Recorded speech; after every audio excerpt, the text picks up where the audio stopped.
16 September রাজ্যে আসছেন উত্তরপ্রদেশের মুখ্যমন্ত্রী যোগী আদিত্যনাথ। ত্রিপুরা রাজ্যের পশ্চিম ত্রিপুরা জেলার মোহনপুর মহকুমার বড়কাঠাস্থিত শান্তিকালী আশ্রমের মন্দির উদ্বোধনে।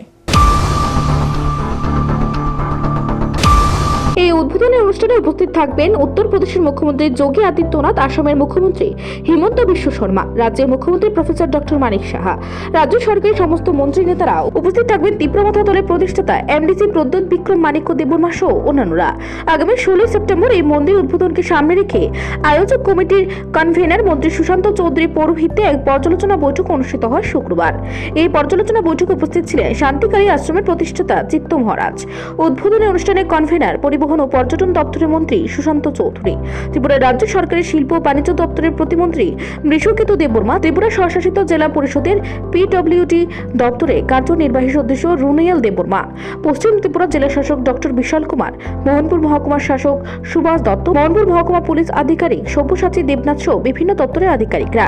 শান্তিকালী আশ্রমের প্রতিষ্ঠাতা চিত্ত মহারাজ এই মন্দির উদ্বোধনের আয়োজন করার জন্য রাজ্য সরকারকে ধন্যবাদ জানান।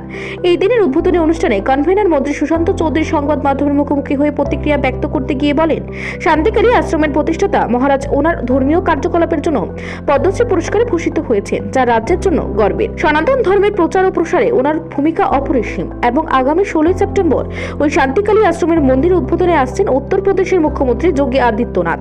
এই উদ্বোধনী অনুষ্ঠানকে সার্বিকভাবে সফল করে তোলার জন্য সকলের প্রতি আহ্বান রাখেন। পাশাপাশি এই বিষয়ে বিস্তারিত প্রতিক্রিয়া ব্যক্ত করেন মন্ত্রী সুশান্ত চৌধুরী। সমস্ত ত্রিপুরা রাজ্যের মধ্যে বন্যায় সব কিছু প্লাট হয়ে ত্রিপুরাবাসীর জন্য খুব জঘন্য অবস্থা চলে গেছে, তার জন্য সেই প্রোগ্রামটা আমরা পিছিয়ে দেওয়া হয়েছিল। পরে আমি ওনার সঙ্গে গিয়ে আবার 9 তারিখ সেপ্টেম্বরে দেখা করে এই 16 তারিখ প্রোগ্রামটা কনফার্ম করেছি। এখন আসামের মুখ্যমন্ত্রী থাকবে, আমাদের ত্রিপুরার মুখ্যমন্ত্রী থাকবে, আর আমাদের মহারাজা প্রদীপ কিশোর থাকবেন, বিষ্ণু পরিষদের কার্যকর্তা থাকবেন, আর সমস্ত আমাদের বিধানসভার মিনিস্টার, এমএলএ, এমডিসি ওরাও থাকবেন, যাতে সবার সহযোগিতায় এই কর্মগুলি সাফল্য করে যাতে তুলতে পারে।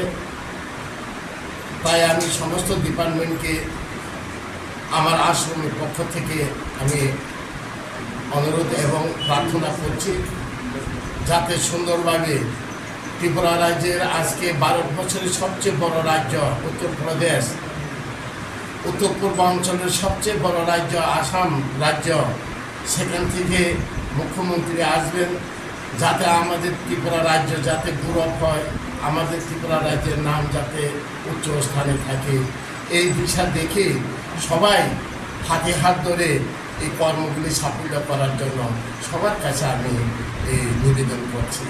তার জন্য আমি আরেকটা এখানে কথা রাখবো, সবার জন্য এখানে প্রসাদের ব্যবস্থা করা হয়েছে। প্রসাদ নিয়ে বিদায় হবেন, সবাই প্রসাদ নেবেন।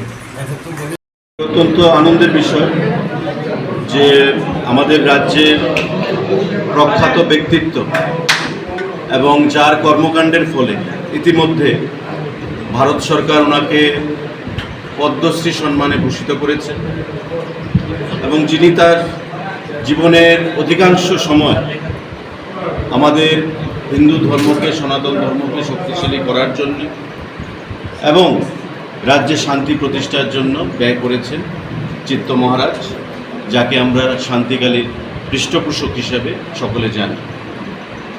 এবং এই চিত্ত মহারাজের উদ্যোগে আমাদের সারা রাজ্যে বিভিন্ন জায়গায় মন্দির স্থাপনের যে কাজ চলছে, ইতিমধ্যে আমরা দেখেছি অমরপুর, মান্দাই, বরকাঠাল, বিভিন্ন জায়গায় আমাদের সনাতনী ধর্মকে শক্তিশালী করার লক্ষ্যে ওনার একটা প্রয়াস বরাবরই আমরা চাক্ষুষ করেছি।